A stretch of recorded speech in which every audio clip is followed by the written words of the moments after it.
Welcome back, soap fans. Grab a massive cup of coffee because we have a lot to unpack today, and I am running on zero sleep. My screen is literally burning my eyes right now. My coffee went cold about 3 hours ago, but I have to get this out because the implications of this new storyline are just too massive to ignore. And my editor wants this up like yesterday. So here we go. Raw thoughts. Just me typing furiously to make sense of this absolute mess.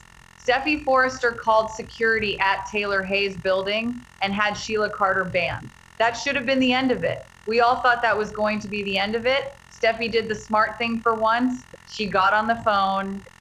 She called the security desk. She told them, do not let this woman in under any circumstances. And the hospital goes on high alert. Security is walking around with their walkie-talkies buzzing. They have her name, they have her description, a person of interest. That is what the guard called her, a person of interest. And you would think that a normal person would hear that and go home. But Sheila is not normal. Sheila is a predator. So she hears her name on the walkie-talkie. She realizes they are actively looking for her. And what does she do? She does not run away. She doubles down. She slips into a staff locker room because of course she does. And she finds a uniform, a nurse uniform that someone just left behind. Because it is the most classic Sheila Carter move in the history of this show. Nurse Sheila is back and she is terrifying. I can just picture her slipping that uniform on, the memories it must bring back for her, the dark, twisted nostalgia of it all. And she walks right past the security guard, the same guy who was just told to look out for her. She just breezes right past him. The audacity of this woman is unmatched. She makes her way into the psychiatric ward and she sees them. She sees Taylor and Deacon in an intimate embrace right there in the hospital. And then Deacon slips out.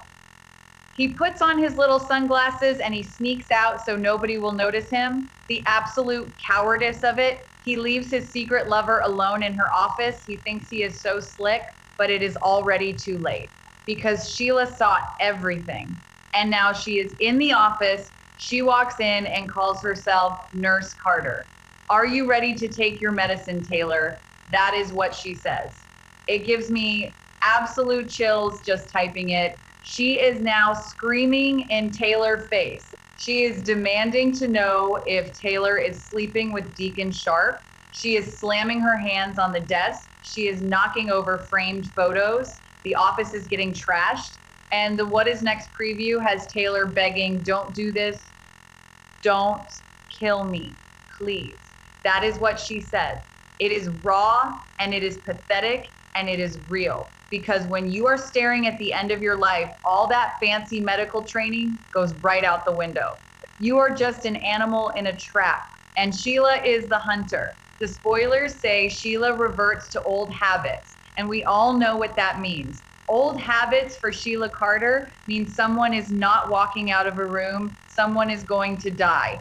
But here is the thing that has been keeping me awake all night. What if the someone who does not walk out is Sheila? Just think about it. Do you think Taylor Hayes could actually kill Sheila Carter in self-defense? The moment everything changes? Picture it in your mind. Sheila has Taylor cornered in that office. Taylor is begging for her life. And then something shifts. A switch flips in her brain. Taylor Hayes is not the woman she was 10 years ago. She has been through too much. She has already survived Sheila bursting into her Cliff House bedroom with a knife just days ago. She has already watched Steffi beg her to walk away from the only man who has ever truly seen her. She is exhausted. She is completely and utterly exhausted, and she is terrified, and she is done. What if Taylor stops begging? What if she just stops crying and looks at this psychopath and decides she is not going to be a victim anymore? What if there is a physical struggle in that office and Sheila Carter finally meets someone who fights back harder than she ever expected? What if Taylor Hayes kills Sheila Carter? Not with a plan, not with premeditation. I am not saying Taylor is a cold-blooded killer. But in a moment of pure animal survival, Taylor fights back. Maybe she grabs a heavy medical textbook. Maybe she grabs a letter opener. Or maybe they just wrestle and Sheila hits her head on the edge of that heavy wooden desk and Sheila goes down. And she does not get up. The thud on the floor, the silence that follows.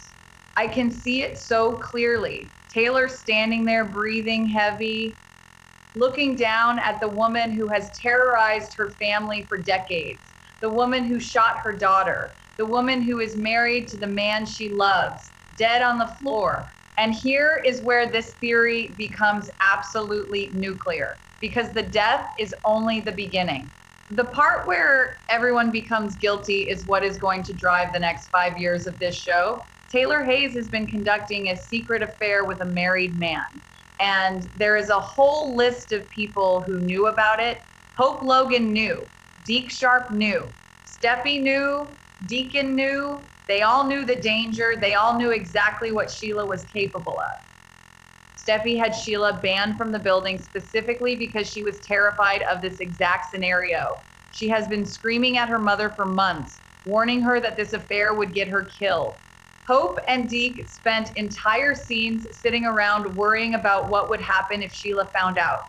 They all knew. Now imagine Sheila is dead on the floor. And every single one of those people has to answer a very simple question. Did you know about the affair that led to this? The police are going to want to know who knew. Chief Baker is going to be standing there with his little notepad asking why nobody stopped it. Ridge Forrester is going to want to know why his daughter kept this massive secret. He is already furious just hearing about the close calls. Imagine how he is going to react when there is a body. Brooke Logan is going to want to know why Hope helped cover for her father instead of sounding the alarm. Brooke is going to be so disappointed and so judgmental because that is what Brooke does.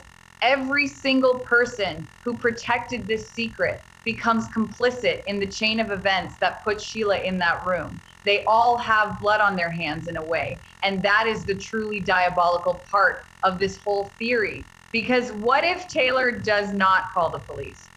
What if she stands over that body and panics? She is a psychiatrist. She knows how things look. She knows that self-defense only works if people believe you. And nobody in Los Angeles is going to believe Taylor Hayes killed Sheila Carter without wanting her dead. They all know the history. They all know the hatred. So what if she calls Deacon first? She pulls out her phone with shaking hands and she calls the man she loves. The man whose wife is currently bleeding out on her carpet, and Deacon answers. Maybe he is back at Il Giardino making a pizza. Maybe he is in his apartment and Taylor says, you have to come back.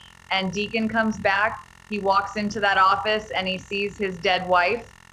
And the two of them standing over the body realize their lives are over if this gets out. So what if Deacon helps her cover it up? What if they decide right then and there to hide the body? Think about the logistics of that. How do you move a dead body out of a hospital psychiatric ward? But Deacon is a resourceful guy. He has been to prison. He knows how to hide things. Maybe they put her in a laundry cart. Maybe they dress her in a coat and put a wheelchair under her.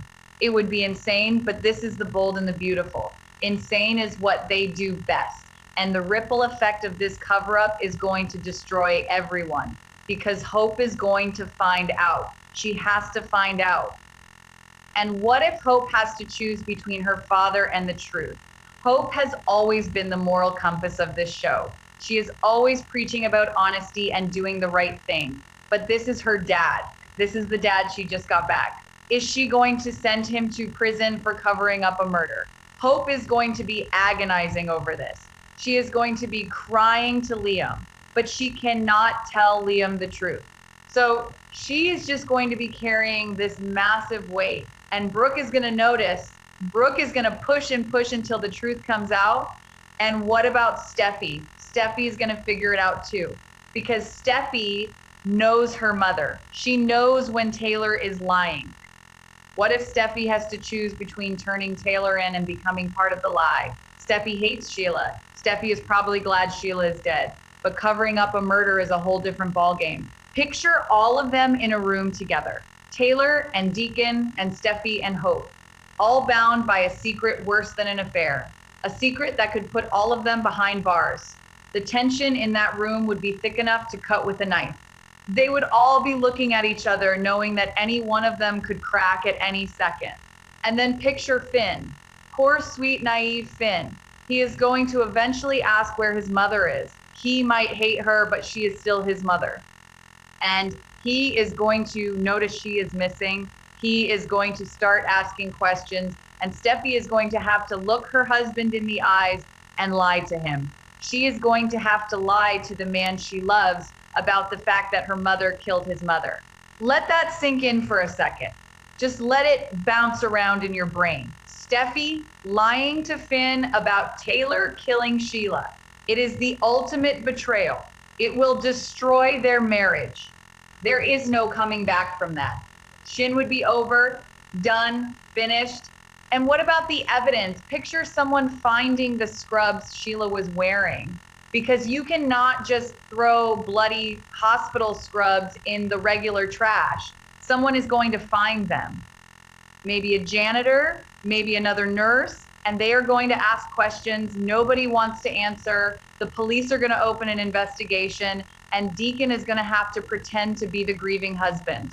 He is going to have to stand in front of the cameras and plead for information about his missing wife, all while knowing she is buried in the woods somewhere or dumped in the ocean. The psychological toll that is going to take on him is going to be massive. And Taylor, oh man, Taylor is going to lose her mind. She is already fragile. She is already seeing Sheila everywhere she looks. Imagine the nightmares she is going to have, waking up screaming in the middle of the night, seeing Sheila standing at the foot of her bed. It is going to drive her completely insane. Taylor Hayes could kill Sheila Carter and survive it, physically survive it. I mean, but the cover-up is going to destroy every single relationship around her.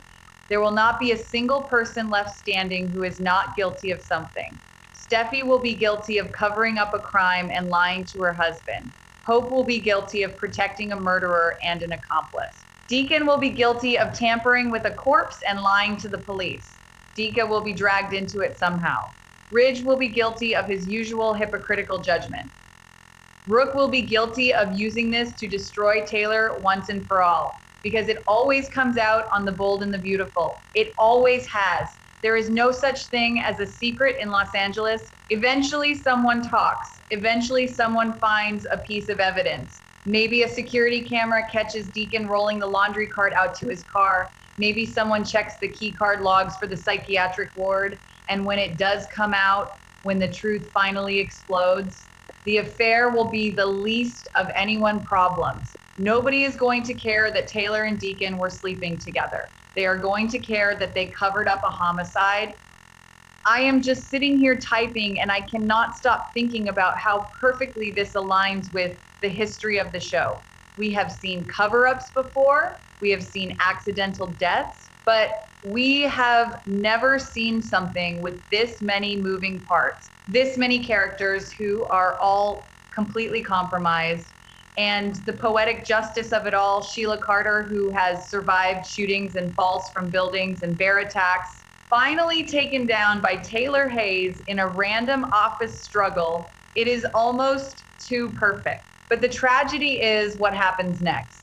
The tragedy is that Taylor destroys her own life trying to protect herself. She destroys her relationship with Steffi. She destroys her career. Because you can kiss that medical license goodbye when you are a convicted felon. And what happens to Il Giardino? Deacon has worked so hard to build that place up. He is a legitimate businessman now. He serves good pizza, but if he goes down for this, he loses everything. The restaurant, his freedom, his relationship with Hope, everything he has built since he got out of prison is just gone in the blink of an eye. And poor Hope, she has been defending her dad for so long. She has been telling everyone that Deacon is a changed man, that he is better now. If he does this, she is going to look like an absolute fool. Liam is going to be so smug about it. Liam is going to say, "I told you so." And Hope is going to have to eat a massive slice of humble pie. I am so tired. My fingers are cramping, but I just had to get this theory out there into the universe because the pieces are all there.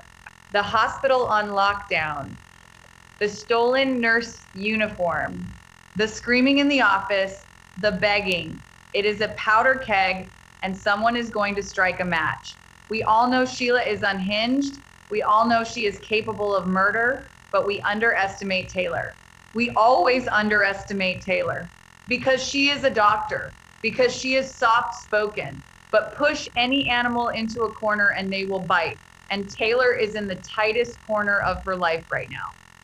So keep your eyes glued to the screen now.